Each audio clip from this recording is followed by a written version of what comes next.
You're watching LMCC.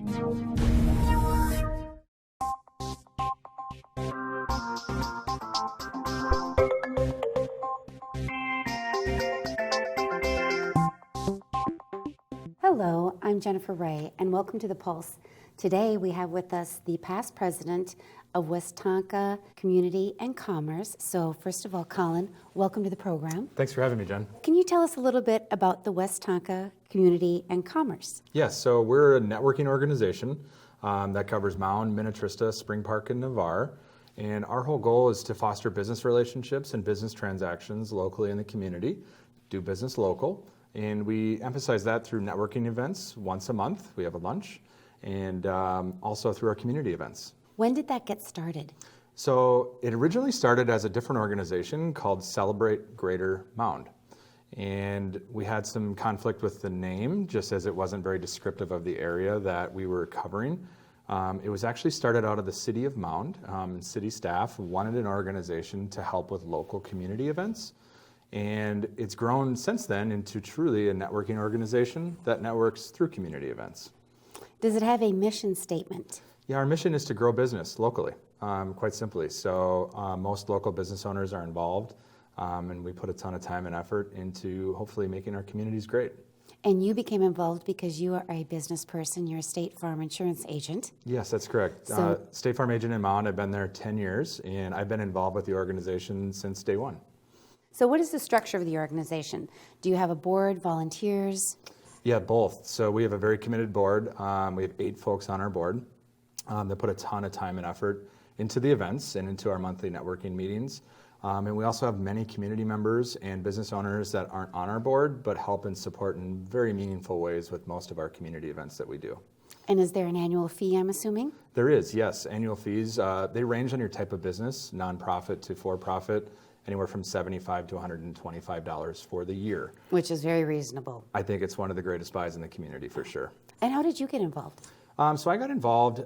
Community is just so important to me, to my business and my family, and it's just such a great community. And somebody asked me, as a new business owner, they introduced themselves as a business owner in town themselves and said, hey, you should come to Celebrate Greater Mound, which is now Westonka Community and Commerce, and the rest is history. And you have a lovely wife who I got the pleasure of meeting. Yep. And you have how many little ones? We have 2. My son is 8 and my daughter is 5. Very fun ages. Very Yes. fun. And what should businesses, or if you could clarify, businesses, organizations, individuals, who all is welcome to come join and be a part of it? Anybody. Even we have just community members that come to our meetings and just want to find out what's going on in the community. We have nonprofits like churches are involved, just to tell their story and what's going on in the community and to hopefully try and build their weekly attendance through that. And also they're deeply involved in the community events. So the schools are involved, early childhood development's involved. Really any organization or any individual we'd love to have, and we encourage guests. And it's a small room. We have a great community where we know each other. So a lot of folks will come and just be with their friends and find out kind of what's going on and get a pulse for the community. Sure. And I looked on the website. You do a lot of fun community events also to get people involved. Yes. And one I saw was the Polar Plunge. Yes. So last year, several of our board members got very involved with the Polar Plunge, and we've been big supporters of that. And it's a great midwinter event. It gives us something to do. Get out of the house and have some fun. Did you plunge? I did not plunge this year. I actually had a surgery the day before. But we had a great turnout, and we raised a bunch of money. I think close to $70,000 was raised this year for Special Olympics through the Polar Plunge, just in Mound. Wow, that's a lot of money. It's an amazing organization for sure. Yeah. So now, on that note, when you do raise money, if there is an event that actually raises money, you were talking about the fact that this is a nonprofit organization. Yes, that's correct. So then the money that you raise would go to something like Special Olympics, or are there other organizations that you support as well? Yeah, so that event is a Special Olympics fundraiser that's put on by Polar Plunge of Minnesota. But our events usually are pretty revenue neutral.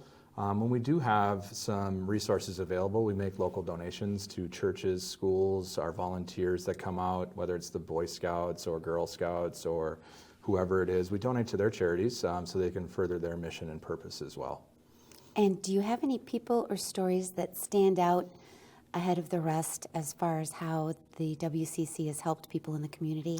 Yeah, I guess my personal story, when I was new to the community, it really gave me exposure on a very meaningful level personally with people in the community, whether they were just a normal run-of-the-mill, normal community member, or a fellow business owner. And I have bounced so many business ideas, community ideas off of other members of our organization that have really helped me personally in my business, and honestly have created some of the best friendships in my life that I have today through the organization.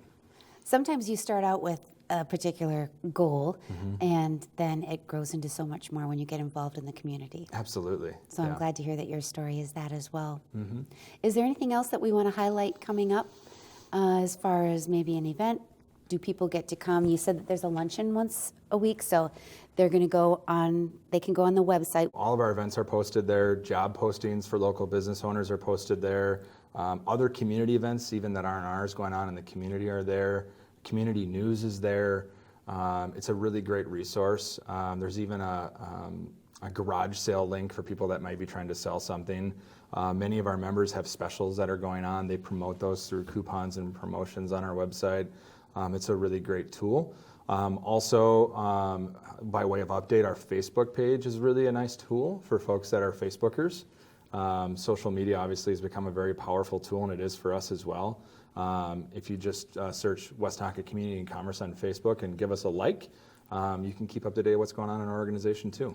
And how do they check it out, put their toe in the water? Can they sign up on that website to attend a luncheon to see if they want to get more involved? Yes, absolutely. So there's a link on there for our luncheons to sign up and get on our newsletter as well, and that notifies them of when those opportunities come up.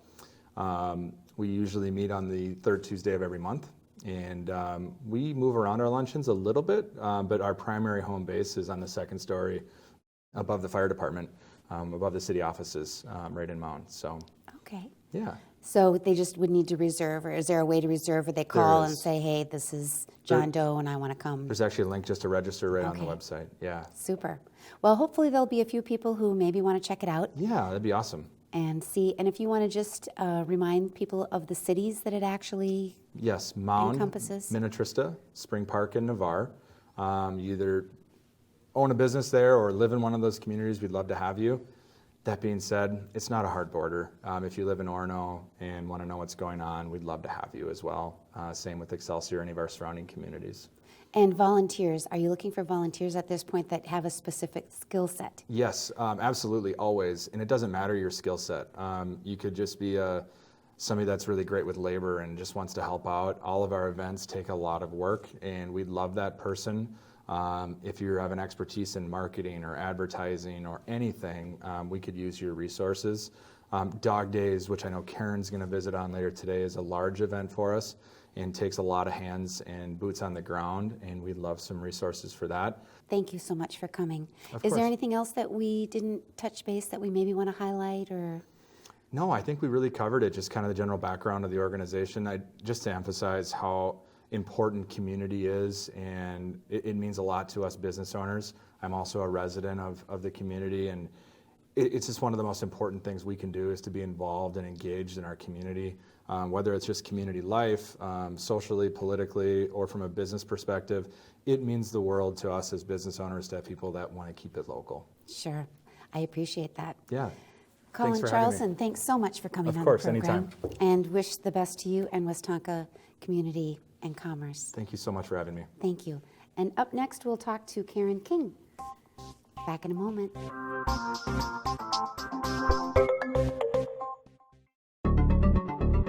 Check out LMCC on Facebook. Be sure to like and friend us so you can keep up with all the happenings or to watch one of your favorite videos.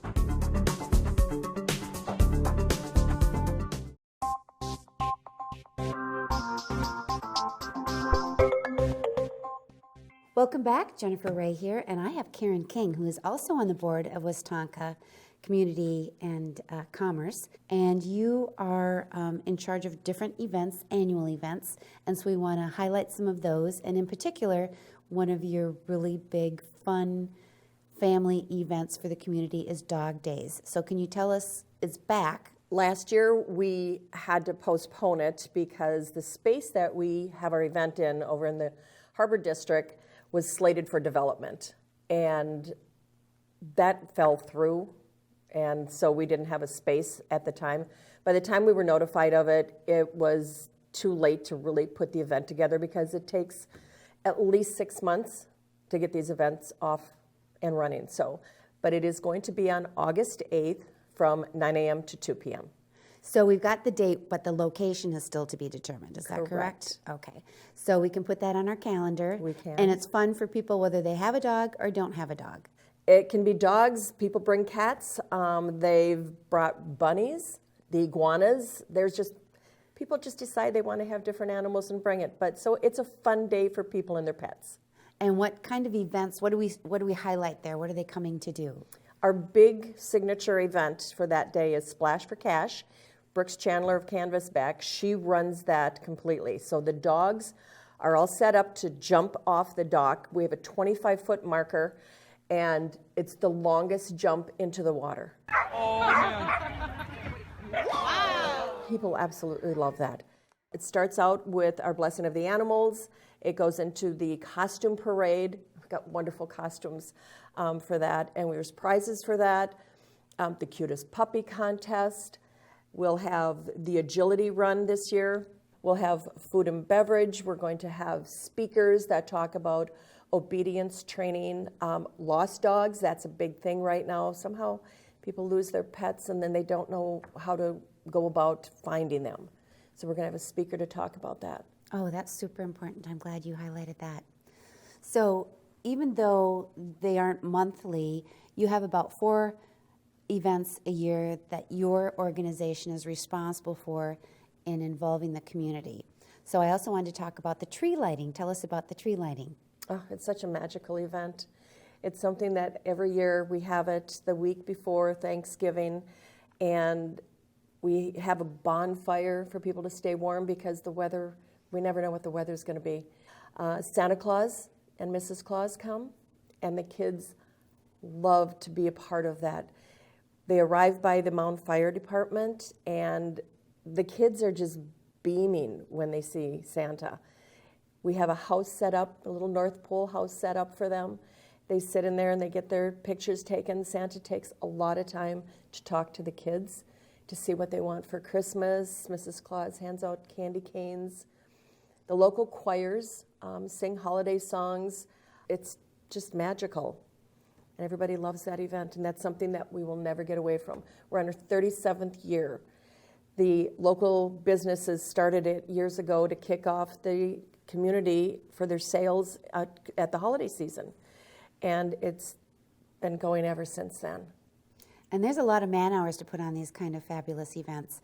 So we talked with Colin a little bit about having a business and joining as a member. Can people also participate in some of these fun activities as a volunteer without actually being a member of the organization? Like maybe they really into Christmas and the holiday season and children, so they want to do that. Maybe they want to volunteer because they like dogs or animals for the dog days. Mm-hmm. So can you get into a little bit of information about that, how people can become involved and help? Absolutely, Jen. We depend on volunteers for all of our events. It takes a lot of people to put it on, to create it, to get it to go and be successful. So anybody can volunteer. We depend on our volunteers in order to be successful with our events because it takes a lot. Tree lighting, we have the Boy Scouts. They're always there to help us because there's a lot of setup to get that done. We have about 5 hours of setup just the day of to get it going, and we depend on that. Then we have people that we need to man the tents, and the high school comes, through with that. Dog days, we need a lot of people for dog days. We need at least 25, 30 people to help us out to really get going on that. So between our board, our WCC members, the school and the Boy Scouts, and our local residents, our friends, neighbors, we invite everybody to be part of it. How do you get the funding to actually put these events on for the community? It's a really good question. We look to our sponsors, so we send out communications to everybody in the community, the members, and we look for sponsorships. So that's where we start. As far as tree lighting goes, we don't charge anybody to have their booths there for their business booths, but for dog days, we do have a fee for the vendors to participate. That one is a little bit more detailed in what is needed. So we do depend on all the sponsorship, the funding to make these events happen. And our business owners that are in the community, they like to sponsor everything. They get their names on the banner. We've got the sponsorship banners. We have our website. We have our Facebook page, all the social media. So as a sponsor, you are recognized for the money that you are donating. And then how can people find out more about Westonka Community Commerce? Our website is westonka.cc.com, of which we are updating it. We have a new website, and we're getting it updated right now. So we will be posting all the information that we need for our events coming up. And the Facebook page, you just Westonka Community and Commerce. You just search that. And info@westonka.com is the email address that comes to me. Okay. And then you're the receiver of that, so you get to filter through all the emails that come in. That's a big job. So other than Dogs Days, tree lighting, which I think if you're in the community, of course you would want to attend, anything else that we want to highlight or at least mention without getting into a lot of detail? We also are sponsoring a tailgating for the high school for homecoming for football. We started doing that a couple of years ago and it was well received. And so we have a booth, a stand for getting to throw the football through the hole, and they win prizes. We serve cookies, hot chocolate. We always give some kind of a food and beverage for that. And as everybody knows, the tailgating and at the high school is a lot of fun for the students. Karen, thank you so much for coming in today. Best of luck in your very wonderful endeavors for the community. And any questions, please direct them to Karen. That's it for today's Pulse. Thank you. I'm Jennifer Ray. Thanks for watching. Godspeed until next time.